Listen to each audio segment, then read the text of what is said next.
The Eucharistic miracle of Trani, Italy, in the year 1000. Trani is a small town in the south of Italy. In the 11th century, there lived a Jewish lady in Trani who hated the Catholic Church, and most especially the Eucharist. She wanted to demonstrate her powers of magic.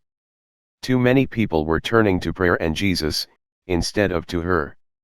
She needed to do something which would bring her a great deal of publicity, and at the same time prove to Catholics, their belief in Jesus was unfounded and ridiculous. The witch then sought to get hold of a consecrated host. She paid a Catholic woman to get a host for her. The lapsed Catholic went to Mass, at the Church of St. Basil, which has since been renamed the Church of St. Andrew. At the time of communion, she received like everyone else, on her tongue. Only she did not consume the host. She quickly went into the shadows of the church and removed the Eucharist, placing it in between the folds of a napkin. Then, at the end of the Mass, she left the church and went hurriedly to the sorceress. The woman now had possession of the host. She decided to put it in a pan of boiling oil. When she threw the host into the boiling oil, it turned into flesh, and blood began to pour from the flesh to such a degree that it flowed out of the pot and onto the floor. The lady panicked and began to scream and carry on. She repented of her action.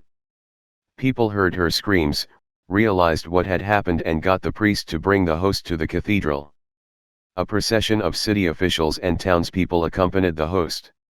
Over the years, kings and queens, sick and poor, have come to pray in front of the host, which is incorrupt and can be seen today in the cathedral. An indirect confirmation to this miracle is also found in the affirmation of Saint Pio from Pietrelcina, which exclaimed, "Trani is fortunate to have been bathed by the blood of Christ twice," the first reference being to this miracle and the later to the miracle of the Colonna crucifix, from which an abundant stream of blood flowed from Jesus' nose. Thanks to the generosity of the nobleman Ottavian Campitelli, the house of the woman was converted into a chapel in 1706.